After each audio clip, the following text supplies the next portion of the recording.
बारिश में अमीर देवरानी गरीब जेठानी के बच्चों की अम्ब्रेला ड्रेस। मम्मी देखो ना कितनी तेज बारिश हो रही है, आज तो बहुत मजा आएगा। भैया आओ ना, पानी में पकड़म पकड़ाई खेलते हैं। अरे धीरे धीरे खेलो बच्चों, फिसल मत जाना और सड़क के पास बिल्कुल मत जाना। ठीक है मम्मी। चिंटू और पिंकी अपने छोटे से घर के सामने बारिश में खेल रहे होते हैं।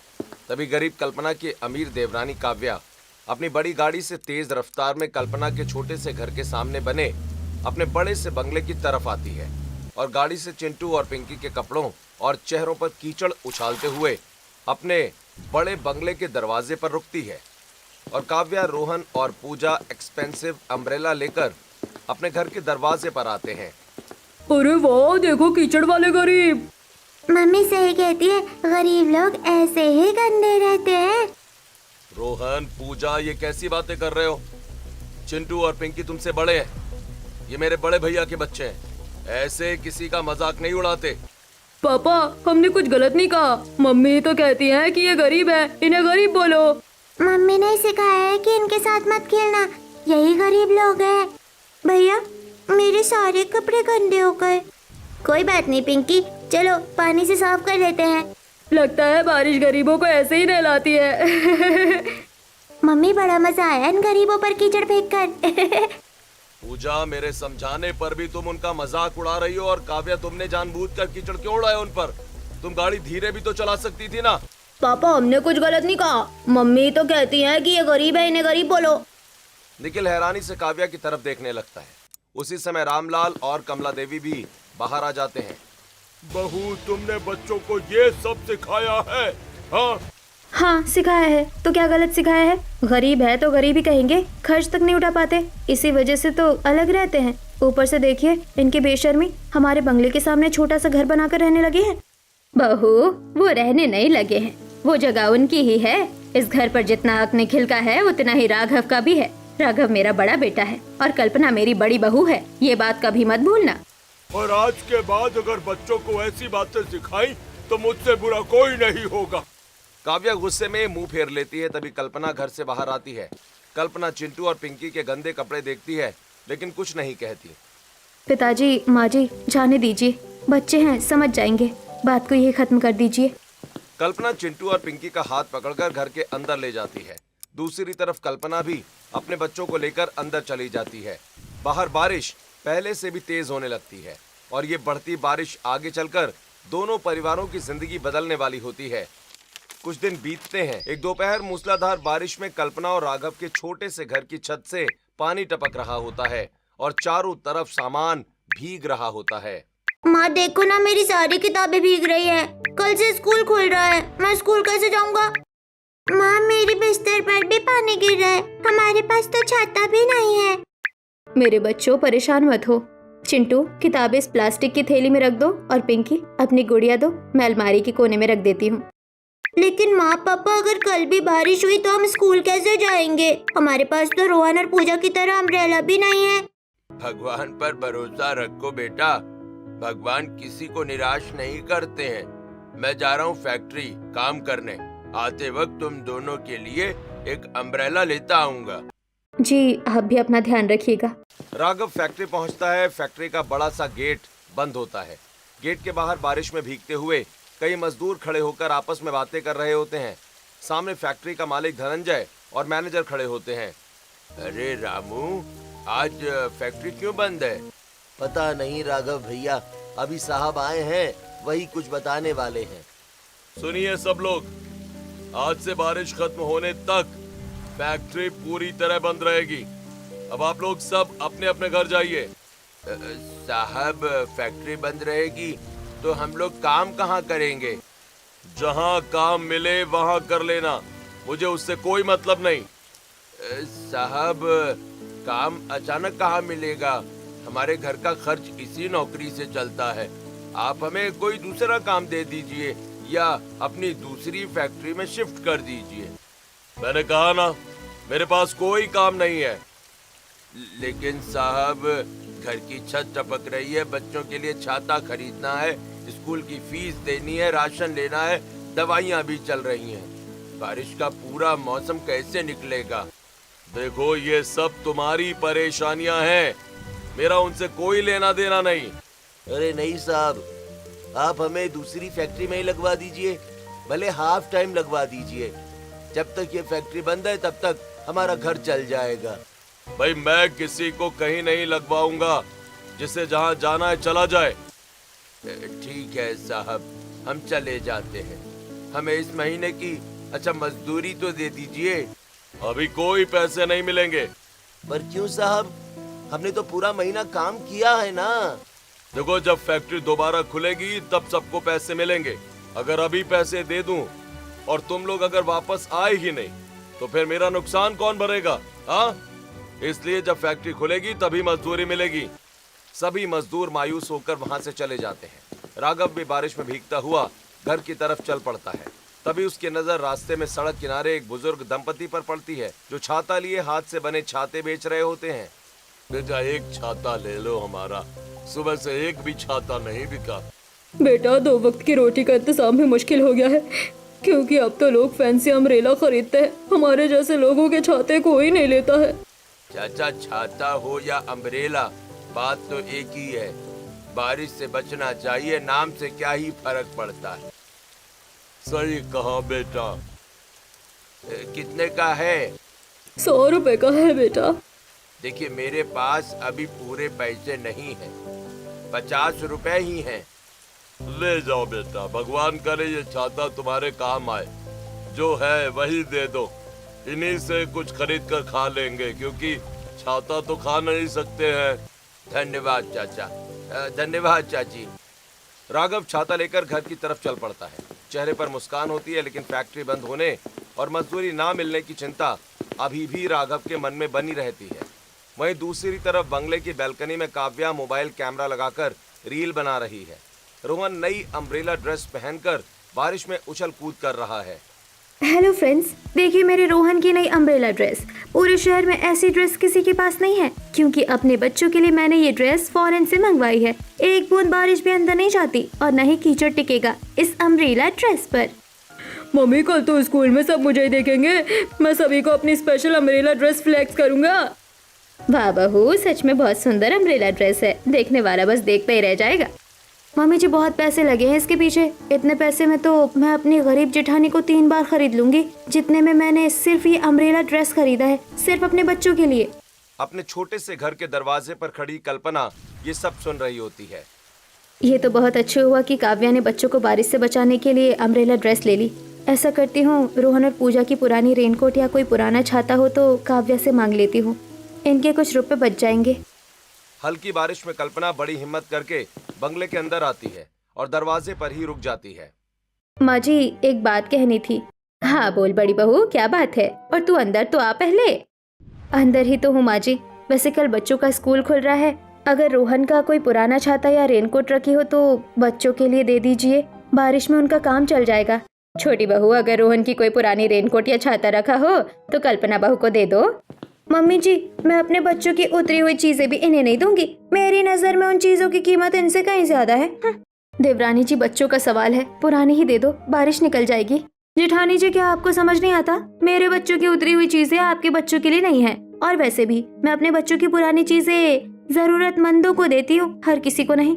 मम्मी, हमारे पुराने कपड़े ये लोग क्यों मांग रहे हैं? इनकी इतनी औकात भी नहीं है कि हमारे उतरे हुए कपड़े पहन सके। हाँ मम्मी, हम अपने पुराने कपड़े इन्हें बिल्कुल नहीं देंगे, भीगने दो इन्हें बारिश में। बच्चों की बातें सुनकर कल्पना की आंखें नम हो जाती हैं। कल्पना चुपचाप सिर झुका लेती है। बच्चों, ये कैसी बातें कर रहे हो? हाँ? और छोटी बहू, बच्चों के मुंह से ऐसी बातें अपने आप नहीं निकलती, जरूर तुमने ही ये सब सिखाया है। छोटी बहू, तूने अपने बच्चों को जितना सिर पर चढ़ा रखा है ना, इतनी छोटी उम्र में इतनी बड़ी बड़ी बातें सिखा दी है। याद रख, यही बातें एक दिन तेरे लिए आफत बनेगी। कुछ नहीं होगा मम्मी जी, मेरे बच्चे बहुत समझदार है, दुनियादारी समझते हैं, इसलिए ऐसा बोल रहे हैं। इन्हें पता है कि कौन इनके बराबर है और कौन कभी इनके किसी काम नहीं आने वाला। छोटी बहू, इंसान की पहचान पैसों से नहीं, संस्कारों से होती है। आज तुम बच्चों को घमंड सिखा रही हो ना, कल यही घमंड तुम्हें रुलाएगा। पिताजी, माँ जी रहने दीजिए, बच्चों की वजह से घर में बहस मत कीजिए, मैं कोई दूसरा इंतजाम कर लूंगी। कल्पना बिना कुछ बोले वापस अपने घर लौट आती है। चिंटू और पिंकी उम्मीद भरी नजरों से कल्पना को देखते हैं। माँ तुम चाची से छाता या रेनकोट लेने गई थी ना, क्या हुआ? पिंकी माँ खाली हाथ आई है। इसका मतलब चाची ने कुछ नहीं दिया। अब हम स्कूल कैसे जाएंगे? छाते में जाओगे बच्चों? ये देखो, मैं तुम्हारे लिए छाता लाया हूँ। दरवाजे पर खड़ा राघव कल्पना की सारी बातें सुन लेता है, पर दुखों के बादल को मन में दबे मुस्कुराते हुए घर के अंदर आता है। पर पापा, ये तो सिर्फ एक छाता है, इसमें हम दोनों कैसे आएंगे? पापा, क्या हम उनकी तरह बारिश और कीचड़ न लगने वाली अम्ब्रेला ड्रेस नहीं ले सकते? बच्चों, तुम कल जरूर स्कूल जाओगे और ऐसी अम्ब्रेला ड्रेस पहनकर जाओगे कि पूरा स्कूल देखता रह जाएगा। कल्पना, तुम बच्चों से कैसा वादा कर रही हो?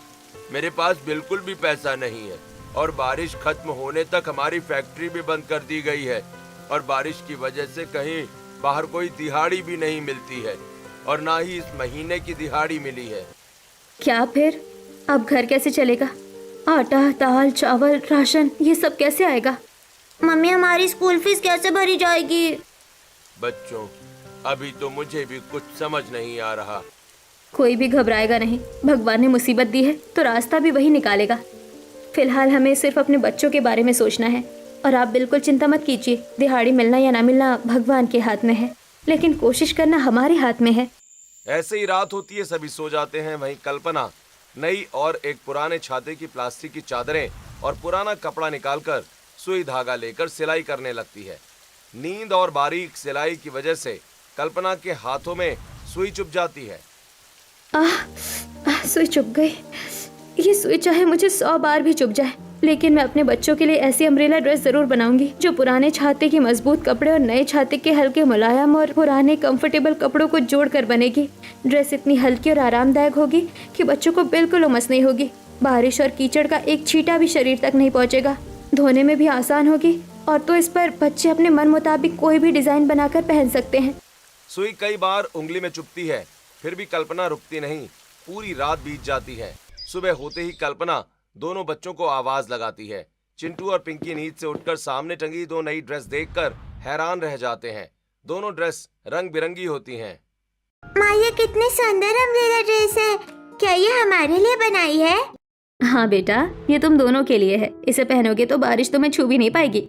माँ, आप सबसे अच्छी हो। माँ, ऐसी सुंदर और अच्छी अम्ब्रेला ड्रेस तो हमारे स्कूल में किसी बच्चे के पास नहीं है। चिंटू और पिंकी स्कूल के लिए तैयार होते हैं, अपनी स्कूल यूनिफॉर्म पहनते हैं और तेज बारिश में घर से बाहर निकलने से पहले कल्पना की बनाई स्पेशल अम्ब्रेला ड्रेस पहनते हैं। और जैसे ही दोनों बाहर निकलते हैं, काव्या एक बार फिर स्कूल ड्रेस में तैयार अपने बच्चों के साथ गाड़ी में बैठी अपनी गरीब जेठानी के बच्चों पर कीचड़ उड़ा देती है। पर अम्ब्रेला ड्रेस पर कीचड़ के छींटे पड़ते ही अपने आप बहकर नीचे गिर जाते हैं। काव्या, रोहन और पूजा की नजर चिंटू और पिंकी पर पड़ते ही तीनों चौंक जाती हैं। मम्मी, मुझे भी ऐसी ड्रेस चाहिए। ये मेरी ड्रेस से भी अच्छी लग रही है। चुप रहो रोहन, वो कोई अच्छी ड्रेस नहीं है। नहीं, मुझे वही चाहिए। आखिर मेरी गरीब जेठानी के पास इतनी सुंदर ड्रेस आई कहाँ से? चाची, अब आप हम पर बारिश में कीचड़ नहीं उड़ा पाओगी, ना ही हमें गीला और गंदा कर पाओगी, क्योंकि इस बार हमारी मम्मी ने हमारे लिए स्पेशल अम्ब्रेला ड्रेस बनाई है। हाँ, अब हम बारिश में भी मजे से स्कूल जाएंगे। देवरानी जी, मैंने ये अम्ब्रेला ड्रेस पुरानी चीजों से बनाई है और ये मजबूत भी है, आरामदायक भी है। बच्चों को बारिश और कीचड़। अरे आप चुप रहिए, भला इसे भी कोई अम्ब्रेला ड्रेस कहता है? पुराने छाते और पुराने कपड़ों को जोड़कर बना दिया, 2 दिन भी नहीं चलेगा। काव्या मुंह बनाकर रह जाती है। चिंटू और पिंकी खुशी खुशी अपनी अम्ब्रेला ड्रेस में स्कूल के लिए निकल जाते हैं और थोड़ी देर में चिंटू और पिंकी स्कूल पहुंचते हैं। स्कूल के बाहर खड़े सभी बच्चे और अभिभावक बच्चों की अम्ब्रेला ड्रेस देखकर हैरान रह जाते हैं। चिंटू, पिंकी, तुमने ये ड्रेस कहाँ से ली? हमारी माँ ने बनाई है। अरे वाह, तुम्हारी माँ बहुत हुनरमंद है। क्या तुम्हारी माँ ऐसी अम्ब्रेला ड्रेस मेरे ऑर्डर देने पर बना सकती है? मैं पैसे भी दूंगी। मैं मम्मी से पूछ कर बताऊंगा। स्कूल में हर कोई कल्पना की बनाई ड्रेस की तारीफ करता है। दूसरी तरफ काव्या का चेहरा उतर जाता है। अगर जेठानी जी का अम्ब्रेला ड्रेस बनाने का काम चल पड़ा तो लोग मेरी नहीं जेठानी जी की तारीफ करेंगे, और तो और मेरी गरीब जेठानी इस बारिश में अम्ब्रेला ड्रेस बेचकर अमीर भी हो जाएगी। ये सब सोचते हुए काव्या अपने घर की तरफ चली जाती है। वहीं स्कूल खत्म होने के बाद 2 अमीर महिलाएं कल्पना के बच्चों के साथ सीधे कल्पना के घर पहुंचती हैं। क्या आप ही कल्पना है? जी, मेरा नाम ही कल्पना है। मेरे बच्चों ने कोई गलती की है क्या? अरे नहीं नहीं, हम तो बस आपके बच्चों के साथ आपके घर तक आए हैं। वो हमने आपके बच्चों की ड्रेस स्कूल में देखी। हमें अपने बच्चों के लिए ऐसी 20 अम्ब्रेला ड्रेस चाहिए। 20 ड्रेस? जी ये 10,000 रुपये एडवांस रखिए, बाकी पैसे ड्रेस मिलने पर देंगे। दोनों महिलाएं एडवांस देकर चली जाती हैं। कल्पना अपने बच्चों के साथ घर के अंदर आती है और सारी बात राघव को बताकर भगवान की तस्वीर के सामने हाथ जोड़कर खुशी के आंसू बहाने लगती है। खिड़की पर खड़ी काव्या ये सब देख लेती है। कल्पना के हाथ में रुपए देखकर काव्या के चेहरे पर जलन साफ दिखाई देने लगती है। इतनी जल्दी इस गरीब की किस्मत कैसे बदल सकती है? अब कुछ करना ही पड़ेगा। काव्या गुस्से में अपने कमरे में आती है। कमला देवी आराम से बैठी होती हैं। काव्या का चेहरा जलन से लाल हो चुका होता है। मम्मी जी, आपने देखा मेरी जेठानी को 20 अम्ब्रेला ड्रेस का ऑर्डर मिल गया। अगर मेरी जेठानी का काम चल पड़ा तो लोग उसी का नाम लेंगे। क्या? ये तो बहुत अच्छी बात है। अब तेरी गरीब जेठानी के भी दिन बदलेंगे। ऐसे कैसे दिन बदलेंगे? दूसरी तरफ कल्पना खुशी खुशी बाजार से कपड़ा और बाकी सामान लेकर आती है। कल्पना सिलाई मशीन पर बैठकर लगातार अम्ब्रेला ड्रेस तैयार करने लगती है। चिंटू और पिंकी भी छोटे कामों में कल्पना का हाथ बटाने लगते हैं। माँ मैं ये कपड़े पकड़ लेता हूँ। माँ मैं धागे निकाल देती हूँ। मेरे बच्चे, तुम लोग हमेशा ऐसे ही मेरे साथ रहना। धीरे धीरे सभी ड्रेस तैयार हो जाती हैं। कल्पना उन्हें बहुत संभाल कर कमरे के एक कोने में रख देती है। बस भगवान कल ये ड्रेस सही सलामत स्कूल पहुंच जाए। ऐसे ही रात होती है। कल्पना और दोनों बच्चे गहरी नींद में सो जाते हैं। तभी काव्या चुपके से कमरे के बाहर पहुंचती है। काव्या चारों तरफ देखकर धीरे से दरवाजा खोलती है। अब देखती हूँ मेरी प्यारी जेठानी जी ये ऑर्डर कैसे पूरा करती है। काव्या बैग से कैंची और काला रंग निकालती है। काव्या एक एक करके तैयार ड्रेस काटने लगती है। फिर सभी ड्रेस पर काला रंग फेंक देती है। पूरा कमरा बर्बाद करके काव्या चुपचाप बाहर निकल जाती है। अगली सुबह कल्पना नींद से उठती है। जैसे ही कल्पना तैयार ड्रेस देखती है, कल्पना के पैरों तले जमीन खिसक जाती है। ये किसने किया? सभी ड्रेस कटी हुई होती हैं और उन पर काला रंग फैला होता है। कल्पना की आंखों से आंसू बहने लगते हैं। मेरी सारी मेहनत बर्बाद हो गई। अब मैं ऑर्डर कैसे पूरा करूंगी? माँ कल रात नींद में मैंने चाची को हमारे कमरे से बाहर जाते देखा था। मुझे लगा मैं सपना देख रहा हूँ, पर पक्का ये सब चाची ने किया है। बच्चों, बिना सबूत हम किसी पर इल्जाम नहीं लगा सकते, पर मैं अपने बच्चों की बात टालूंगी भी नहीं। कल्पना कटी हुई अम्ब्रेला ड्रेस हाथ में लेकर बंगले के आंगन में पहुंचती है। कमला देवी और काव्या वहीं खड़ी होती हैं। काव्या कल्पना को देखकर मुस्कुरा देती है। देवरानी जी, आपकी दुश्मनी मेरे साथ थी तो मुझसे निकालती मेरे बच्चों की मेहनत और मेरी रोजी रोटी क्यों बर्बाद की? जेठानी जी कैसी बातें कर रही हैं? मैंने क्या किया? रात में मेरे घर में आपके अलावा कोई नहीं आया था, खुद मेरे बच्चे ने देखा है। इस बात का कोई सबूत है आपके पास? बड़ी बहू, बिना सबूत अपनी देवरानी पर इल्जाम मत लगा। मम्मी जी, भगवान सब देख रहा है। जिसने भी ये किया है उसे एक दिन अपनी गलती का पछतावा जरूर होगा। पहले अपना ऑर्डर पूरा कर लो, वरना पैसे भी वापस करने पड़ेंगे और इज्जत भी चली जाएगी। कल्पना बिना कुछ बोले वापस अपने कमरे में आ जाती है। कमरे में चारों तरफ बिखरी ड्रेस देखकर कल्पना की आंखें भर आती हैं। कल्पना, अब क्या होगा? ऑर्डर पूरा ना होने पर कहीं वो लोग हमें पुलिस के पास तो नहीं ले जाएंगे? नहीं, मैं ऐसा कुछ नहीं होने दूंगी। कल्पना एक एक ड्रेस को ध्यान से देखने लगती है। तभी कल्पना की नजर कटे हुए कपड़ों पर और काले रंग पर पड़ती है। अचानक कल्पना के चेहरे पर उम्मीद दिखाई देती है। अगर इन कटे हुए हिस्सों पर नया डिजाइन बना दूं और काले रंग को बादलों का रूप दे दूं, तो ये ड्रेस पहले से भी ज्यादा सुंदर बन जाएगी। कल्पना तुरंत सिलाई मशीन के सामने बैठ जाती है। रंग बिरंगे कपड़ों से तितलियां, फूल और बादलों के डिजाइन बनाकर ड्रेस पर लगाने लगती है। चिंटू और पिंकी भी कल्पना का हाथ बटाने लगते हैं। माँ मैं ये पेज पकड़ता हूँ। माँ मैं धागा डाल देती हूँ। मेरी पत्नी के पास उसके बच्चों का साथ है, अब उसे नहीं रोक सकता। कई घंटे लगातार मेहनत करने के बाद सारी ड्रेस पहले से भी ज्यादा खूबसूरत बन जाती हैं। अब हर ड्रेस पर तितलियां, बादल और इंद्रधनुष का डिजाइन दिखाई देता है। माँ ये तो पहले से भी ज्यादा सुंदर लग रही है। अब चाची देखकर जरूर जलेंगी। हमें किसी से जलना नहीं है बेटा, हमें सिर्फ अपना काम ईमानदारी से करना है। कल्पना सभी ड्रेस बैग में रखती है और बच्चों के साथ स्कूल की तरफ निकल पड़ती है। कल्पना स्कूल के ऑडिटोरियम में पहुंचती है। वहां प्रिंसिपल, टीचर और सभी अभिभावक इंतजार कर रहे होते हैं। काव्या भी रोहन के साथ वहीं खड़ी रहती है। काव्या बार बार घड़ी देखकर मुस्कुरा रही होती है। अब सबके सामने मेरी जेठानी की बेइज्जती होगी। कल्पना जी, ड्रेस तैयार है ना? जी बिल्कुल तैयार है। कल्पना बैग खोलकर एक एक अम्ब्रेला ड्रेस बाहर निकालती है। सभी ड्रेस पहले से भी ज्यादा सुंदर दिखाई देती हैं। पूरे हॉल में तालियां गूंजने लगती हैं। कमाल है, इतनी खूबसूरत डिजाइन मैंने आज तक नहीं देखी। ये तो पहले वाली ड्रेस से भी ज्यादा सुंदर है।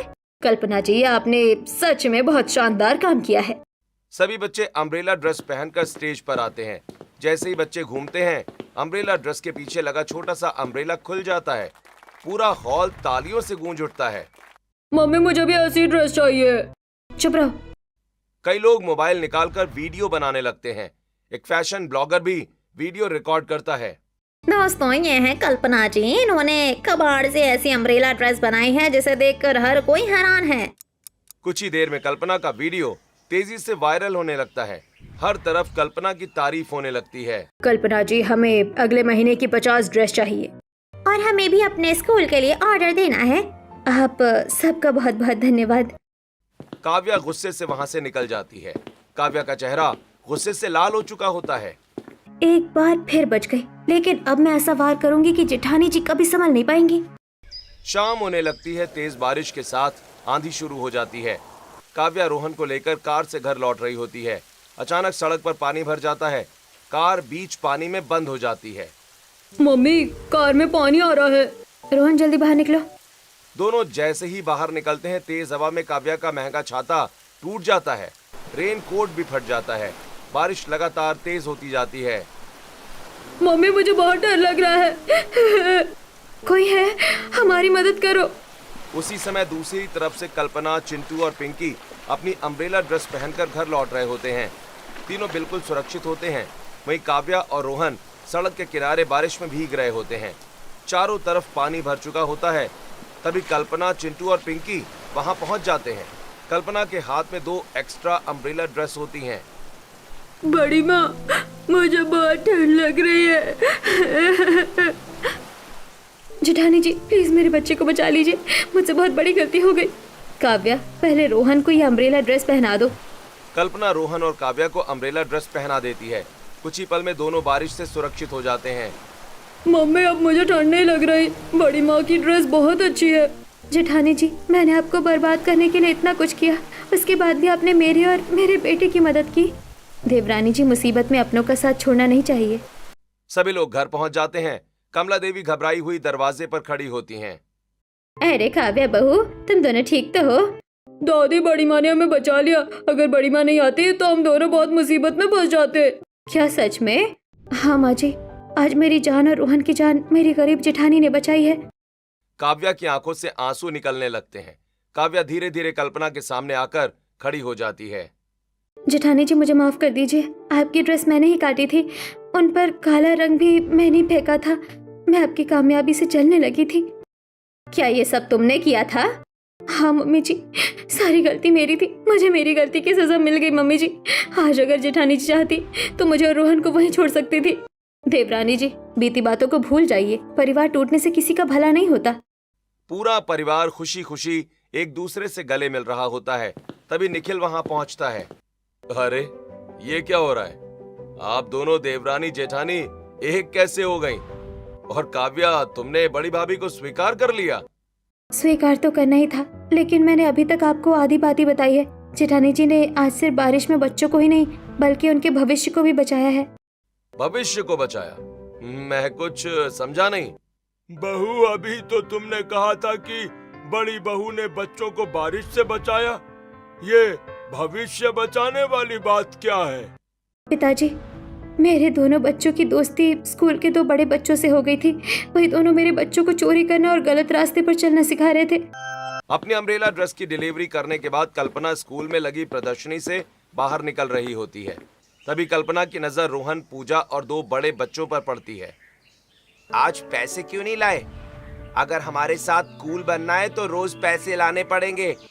और अगर घर में पैसे ना मिले तो चुपचाप मम्मी या पापा की पर्स से निकाल लिया करो। लेकिन चोरी करना गलत होता है। ज्यादा समझदार मत बनो, नहीं तो आज के बाद हम तुम्हें अपने साथ नहीं रखेंगे। कल्पना तुरंत दोनों बच्चों के पास जाती है। दोनों को पकड़कर 2 थप्पड़ लगाती है। शर्म नहीं आती? इतने बड़े होकर छोटे बच्चों को चोरी करना सिखा रहे हो। ये तुम्हारे छोटे भाई बहन जैसे हैं। माफ कर दीजिए आंटी, अब ऐसी गलती कभी नहीं होगी। हमें माफ कर दीजिए, हमसे गलती हो गई। रोहन, पूजा, याद रखना, जो दोस्त गलत काम सिखाए वो दोस्त नहीं होता। कल्पना रोहन और पूजा को लेकर तुरंत काव्या के पास आती है और पूरी बात बताती है। बस कीजिए जेठानी जी, आपको क्या लगता है 2 ऑर्डर मिल गए, थोड़ी सफलता मिल गई तो आप मुझसे बड़ी हो गई? आप आज भी वही गरीब है, मेरे बच्चे कोई गलत काम नहीं कर सकते। अब आप यहाँ से जाइए। घर लौटते समय कार में रोहन चुपचाप बैठा होता है। मम्मी, बड़ी मम्मी सच कह रही थी। वो बच्चे हमसे पैसे लेते थे, कहते थे अगर हम उन्हें पैसे देंगे तो वो हमें सबसे कूल बना देंगे, इसलिए हम घर से पैसे निकाल कर उन्हें देते थे। बेटा, वो तुम्हें कूल नहीं बना रहे थे, वो तुम्हें बेवकूफ बना रहे थे। आज जेठानी जी ने मेरा घमंड भी तोड़ा और मेरे बच्चों को बर्बाद होने से भी बचा लिया। बड़ी भाभी, अगर आप सही समय पर नहीं पहुंचती तो वो बड़े बच्चे धीरे धीरे हमारे बच्चों की पूरी जिंदगी बर्बाद कर देते। आज आपने सच में हमारे परिवार का भविष्य बचा लिया। कुछ महीने बीत जाते हैं। कल्पना की बनाई अम्ब्रेला ड्रेस पूरे शहर में मशहूर हो जाती है। रोज रोज नए नए ऑर्डर्स आने लगते हैं। कल्पना अपने छोटे से कमरे में कई महिलाओं को सिलाई का काम भी सिखाने लगती है। दूसरी तरफ काव्या अब पहले जैसी नहीं रहती। काव्या हर काम में कल्पना का साथ देने लगती है। जेठानी जी, ये नए कपड़े मैं अलग रख देती हूँ, आपको देर हो जाएगी।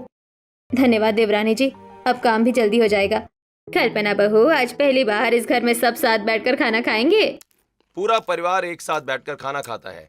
चिंटू, पिंकी और रोहन खुशी खुशी बातें करते रहते हैं। बड़ी मम्मी, मेरे दोस्तों को भी आपकी अम्ब्रेला ड्रेस चाहिए।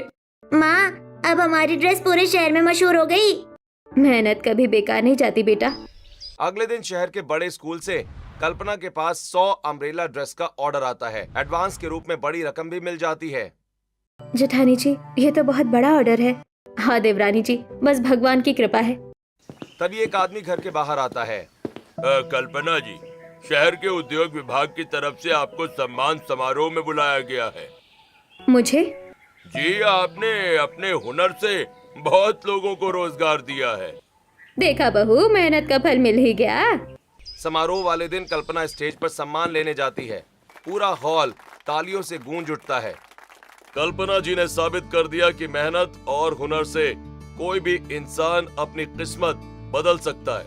उसी समय भीड़ में बैठी काव्या की आंखें खुशी से भर जाती हैं। जिस जेठानी और उनके बच्चों को मैंने नीचे दिखाने की कोशिश की थी, आज पूरा शहर उन्हीं का सम्मान कर रहा है। सम्मान समारोह खत्म होने के बाद कई बड़े व्यापारी कल्पना से मिलने आते हैं। हर कोई कल्पना की अम्ब्रेला ड्रेस अपने शहर में बेचने की बात करता है। कल्पना जी, हम आपकी अम्ब्रेला ड्रेस पूरे राज्य में बेचना चाहते हैं। हाँ, अगर आप तैयार हो तो हम आपके साथ बड़ा काम करना चाहते हैं और इस अम्ब्रेला ड्रेस का एडवर्टाइजमेंट आपके बच्चे ही करेंगे, एक मॉडल की तरह। मुझे थोड़ा समय दीजिए, मैं परिवार से बात करके जवाब दूंगी। कल्पना घर लौटती है। पूरा परिवार खुशी से कल्पना का इंतजार कर रहा होता है। आ गई मेरी बहू, आज तो पूरे शहर में तुम्हारा नाम रोशन हो गया। बड़ी माँ, मैंने सबको बताया कि आप मेरी बड़ी माँ हो। माँ, अब हम भी बड़ा घर बनाएंगे। बेटा, पहले हम मेहनत करेंगे, बाकी सब भगवान पर छोड़ देंगे। और मुझे आप लोगों को खास बात भी बतानी है। सभी व्यापारी मुझसे काम तो कराना ही चाहते हैं और हमारे बच्चों को मॉडल की तरह इस्तेमाल करके अम्ब्रेला ड्रेस की एडवर्टाइजमेंट भी करना चाहते हैं। शाम को व्यापारी दोबारा घर आते हैं। कल्पना जी, हम आपके नाम से एक बड़ा शोरूम खोलना चाहते हैं। पूरा खर्च हमारी कंपनी उठाएगी और वो शोरूम आप दोनों देवरानी जेठानी को मिलकर चलाना है। और आपके पति के लिए भी हमने अलग शोरूम खोला है। क्या? लेकिन मैं इतनी बड़ी जिम्मेदारी कैसे संभालूंगी? कल्पना, तुम्हारे छोटे से आइडिया ने तो हमारी जिंदगी बदल दी। जेठानी जी, आप घबराइए नहीं, हम सब आपके साथ हैं। हाँ बहू, अब ये पूरा परिवार तुम्हारा सहारा बनेगा। कल्पना कुछ पल सोचती है और फिर मुस्कुराकर हामी भर देती है। अगर आप सबका साथ है तो मैं तैयार हूँ। कुछ दिनों के बाद शहर के बीचों बीच नया शोरूम तैयार हो जाता है। बाहर बड़े अक्षरों में लिखा होता है, कल्पना मैजिक अम्ब्रेला ड्रेस, और अम्ब्रेला ड्रेस में कल्पना के बच्चों की तस्वीर लगी होती है। माँ, ये हमारा शोरूम है। हाँ बेटा, ये हम सबकी मेहनत का फल है। बड़ी माँ, मैं भी बड़ा होकर आपके साथ काम करूँगा। और मैं सबसे सुंदर अम्ब्रेला ड्रेस बनाऊंगी। शोरूम के उद्घाटन की तैयारियां शुरू हो जाती हैं। पूरे शहर के लोग वहां पहुंचने लगते हैं। उद्घाटन वाले दिन शोरूम के बाहर लोगों की लंबी लाइन लग जाती है। शहर के बड़े अधिकारी, व्यापारी और स्कूल के प्रिंसिपल भी वहां पहुंचते हैं। कल्पना जी, अगले थीम के लिए हमारे स्कूल की सभी बारिश वाली ड्रेस आप ही बनाएंगी। ये मेरे लिए सम्मान की बात है। बड़ी माँ, अब तो आपकी ड्रेस पूरे शहर में दिखेगी। माँ, अब कोई हमें गरीब नहीं कहेगा। बेटा, इंसान की पहचान उसके पैसों से नहीं, उसके कर्मों से होती है। काव्या सबकी बातें सुनकर भावुक हो जाती है। काव्या सबके सामने कल्पना का हाथ पकड़ लेती है। जेठानी जी, आपने मुझे सिर्फ माफ नहीं किया बल्कि सही इंसान बनना भी सिखाया। अगर उस दिन आप हमारी मदद नहीं करती तो शायद मैं कभी अपनी गलती नहीं समझ पाती। गलती करने वाला बुरा नहीं होता, गलती मारने वाला हमेशा अच्छा इंसान बन जाता है। पूरा परिवार एक साथ शोरूम का फीता काटता है। लोग तालियां बजाने लगते हैं। चिंटू, पिंकी और रोहन नई अम्ब्रेला ड्रेस पहनकर खुशी से इधर उधर दौड़ने लगते हैं। आज से इस घर में कोई अमीर या गरीब नहीं होगा। आज से हम सिर्फ एक परिवार है। कल्पना मुस्कुराकर पूरे परिवार को देखती है। कभी टपकती छत के नीचे रहने वाली कल्पना आज अपने हुनर की बदौलत सैकड़ों लोगों को रोजगार देने वाली सफल महिला बन चुकी होती है। बारिश अब भी हो रही होती है, लेकिन इस बार हर चेहरे पर मुस्कान होती है।